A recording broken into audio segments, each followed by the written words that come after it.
하나님은 유다에 알려지셨으며 그의 이름이 이스라엘에 알려지셨도다.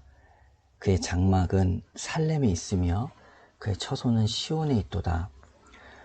거기에서 그가 화살과 방패와 칼과 전쟁을 없이 하셨도다. 주는 약탈한 산에서 영화로우시며 존귀하시도다. 마음이 강한 자도 가진 것을 빼앗기고 잠에 빠질 것이며 장사들도 모두 그들에게 도움을 줄 손을 만날 수 없도다. 야곱의 하나님이여, 주께서 꾸짖으심에 병고와 말이 다 깊이 잠들었나이다. 주께서는 경외 받을 이시니 주께서 한번 노하실 때에 누가 주의 목전에 서리이까. 주께서 하늘에서 판결을 선포하심에 땅이 두려워 잠잠하였더니 곧 하나님이 땅의 모든 온유한 자를 구원하시려고 심판하러 일어나신 때로다. 진실로 사람의 노여움은 주를 찬송하게 될 것이요 그 남은 노여움은 주께서 금하시리이다. 너희는 여호와 너희 하나님께 서원하고 갚으라. 사방에 있는 모든 사람도 마땅히 경외할 이에게 예물을 드릴지로다. 그가 고관들의 길을 꺾으시리니 그는 세상의 왕들에게 두려움이시도로다. 아멘. 이 시편 76편의 배경은 우리가 지난주에 살펴봤듯이 열왕기하 18장에서 20장, 그러니까 히스기야의 내용이었고, 히스기야 왕 그리고 유다 백성들, 그들에게 어려움이 닥쳐왔죠. 그러니까 아수르라는 나라가 공격해 들어온 것이에요. 그래서 예루살렘을 제외하고 나라의 모든 지역이 다 황폐해졌고 함락되었고, 서울 빼고 다 이제 함락이 되었다라는 그런 느낌인 거죠.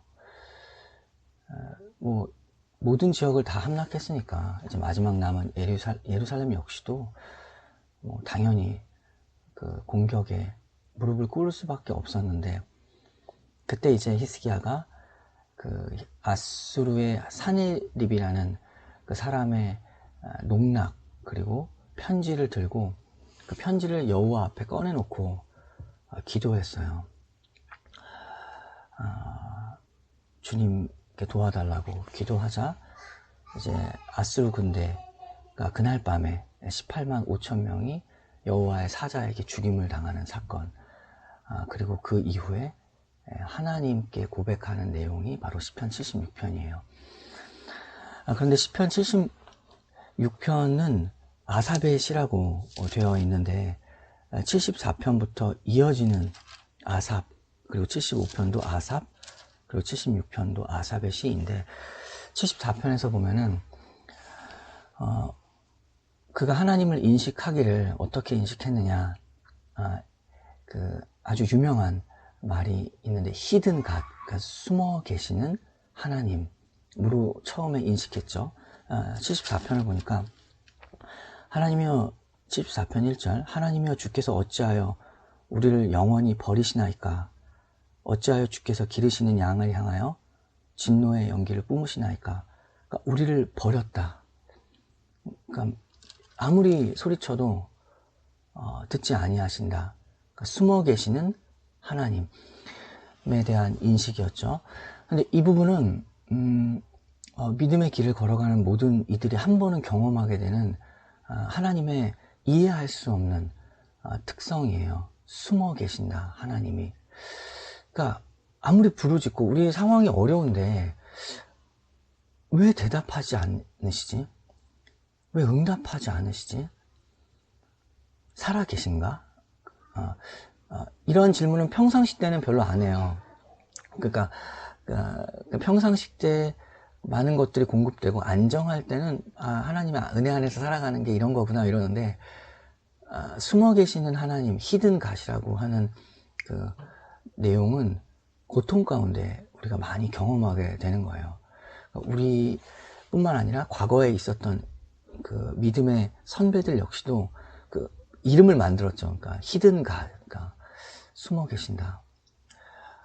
그런데 하나님은 어떠한 하나님이시냐면 오늘 시편 76편에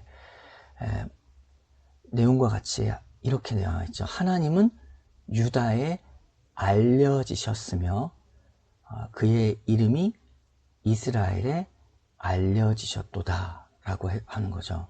그러니까 우리의 상황 속에서 하나님은 숨어 계신 것처럼 보이지만 하나님은 끊임없이 자기를 알리셨고 마침내 하나님이 누구신가를 그의 백성들에게 알리시는, 드러내시는 하나님이시다. 때때로 우리가 다 알 수 없는 하나님의 섭리 가운데 하나님이 나를 이렇게 관심 없는 것처럼 보이지 우리의 느낌으로는 그렇지만 하나님은 언제나 우리에게 자기 자신을 그러니까 계시하시기를, 알리시기를 원하시는 하나님이시고 결국에는 드러내시는 하나님이시다 라는 것을 확인하게 되는 거죠. 이것은 가장 이제 하나님이 자신을 드러내셨다라는 이 사실은 예수 그리스도에게서 완성돼요. 그러니까 하나님의 말씀, 끊임없이 구약 상황 속에서 말씀하시는 하나님, 말씀하시는 하나님이 말씀이 육신이 되어 우리 가운데 거하셨다라는 사실이죠. 예수님이 이 땅 가운데 오셔서 하나님이 누구신지를 예수님을 통하여 알 수 있게 된 거, 마침내 드러내시는 하나님. 그러니까 하나님은 알려주시기 원하시고 자기 자신을 알리시기 원하시는 하나님이시다. 숨어 계시지 않다.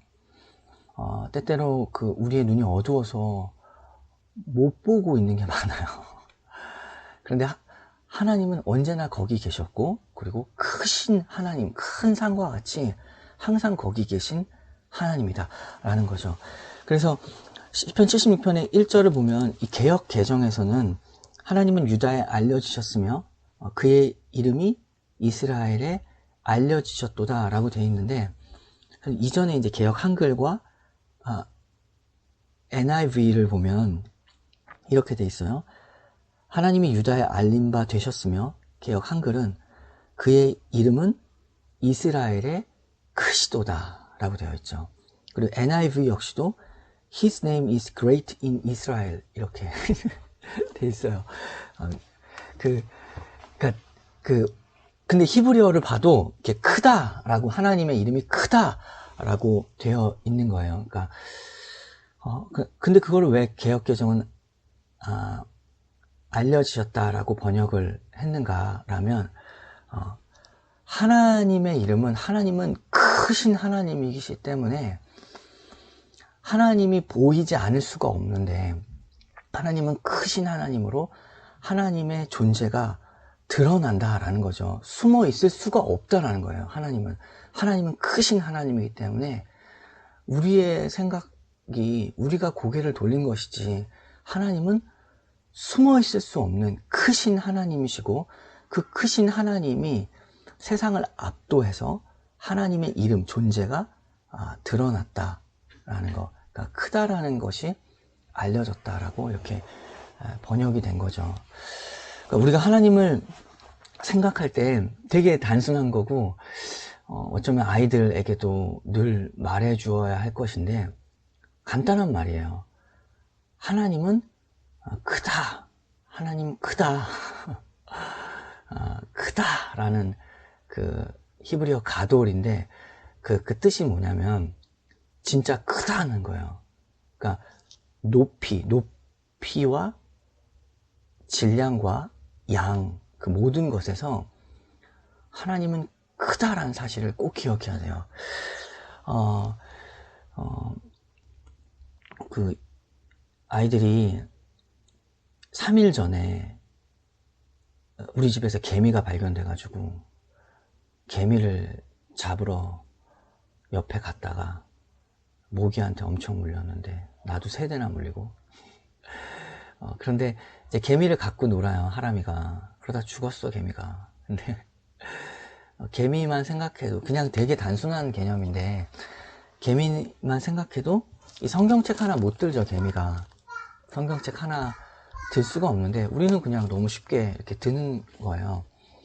그러니까 하나님은 크시고 우리는 작아요. 그래서 우리는 할 수 없다라고 생각하고 개미가 마치 성경책을 드는 것처럼 우리는 할 수 없다. 그리고 뭐 소망이 없다라고 생각하지만 하나님은 크시다라는 생각을 해야 돼요. 하나님은 너무나 쉽게 이 성경책을 드는 거죠. 개미는 못 들지만 하나님은 할 수 있다라는 생각. 크다라는 거는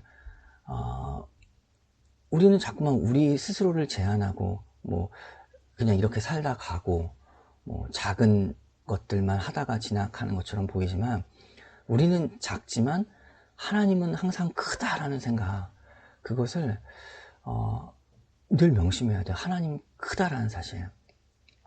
지금 그 하나님이 크다라는 그 사실 속에서 얼마나 큰지 그리고 얼마나 대단하신지, 그 크다라는 것이 문자적으로는 그렇지만 상징적 의미로는 위대하다는 뜻이에요. 하나님은 위대하고 광대하시다라는 것.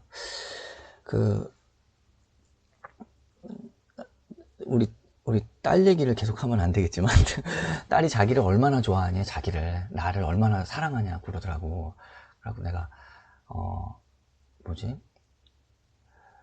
때때로 그냥 장난치려고 뭐 저기 테레비만큼 사랑해 막 이러면은 우리 딸은 무슨 말 하냐면 자기가 생각할 때 제일 큰 게 뭐냐면 그 목성을 어디서 배웠는지 목성보다 사랑한다고 나를. 그 목성보다 크다 사랑하는 만큼. 근데 우리가 이 세상에서 가장 크다고 생각하는 게 뭔가 생각해요. 우주. 근데 우주를 만드신 하나님이시죠. 그러니까 우주보다 하나님은 큰 거예요. 얼마나 큰 거예요. 우주의 모든 질서, 우리 이 땅 가운데 있는 모든 질서를 다 주관하신 하나님, 정말 크신 하나님이다 라는 거죠. 그 하나님의 크심을 이제 이야기하는데 그 크신 하나님이 2절에 보니까 이렇게 말하죠. 그의 장막은 살렘에 있으며 그의 처소는 시온에 있도다. 이건 어떤 이야기냐면 그때 74편에서 우리 기억하죠. 예루살렘이 다 무너지고 황폐하게 된 그런 이미지 속에 있었어요. 그런데 그것이 다 무너질지라도, 외형적인 어떤 하나님의 임재를 나타내는 것이 무너질지라도 여전히 그의 장막은 예루살렘에 있다라고 말하죠. 그리고 그의 처소는 시온에 있다. 그러니까 우리 눈에는 하나님이 함께 하시지 않는 것처럼 보이는 상황이지만 여전히 예루살렘에 하나님은 계시다라는 것. 그리고 여전히 하나님은 시온에 계시다. 하나님은 여전히 우리와 함께 하신다 라는 이야기예요. 여전히 하나님은 우리와 함께 하신다. 그래서 함께 하시면서 뭘 하느냐라는 거죠. 함께 하시며 하나님이 어떻게 일하시냐면 그 크신 하나님께서 거기에서 그가 화살과 방패와 칼과 전쟁을 없이 하셨도다 라고 되어 있죠. 하나님은 싸우시는 하나님, 화살과 방패와 칼과 전쟁을 없으시는 하나님, 우리와 함께 하시며 우리와 함께 싸우시는 하나님이시다. 그리고 4절에 주는 약탈한 산에서 영화로우시며 존귀하시도다. 이 약탈한 산이라는 거는 약탈하는 산, 큰 산인데 그 세상이죠. 아수르죠. 지금 공격해 들어오는, 약탈해 가는 대강국들, 힘으로 압도하는. 그러니까 세상, 지금 오늘날에 우리도 마찬가지예요. 세상의 힘이 우리를 압도하고 있죠. 그러니까 돈이라든지 여러 가지 능력이라든지 이 모든 상황들 속에서 예수님 믿는 사람들이 거기에 눌려서 사는 것이 아니라는 거죠. 그 약탈한 산에서도, 세상에서 가장 큰 힘이 있다고 하는 것에서도 하나님은 영화로우시며 존귀하시다. 그러니까 정말 하나님 크다라는 그 내용의 아주 구체적인 표현이에요. 하나님 크다라는 것. 그리고 5절에서 마음이 강한 자도 가진 것을 빼앗기고, 그러니까 자신만만한 사람들이에요. 그러니까 마음이 강한 자는 세상에서, 그러니까 정신력도 있고, 그러니까 이루어가는 사람들, 그들의 것도 빼앗기고 잠에 빠진다라는 거.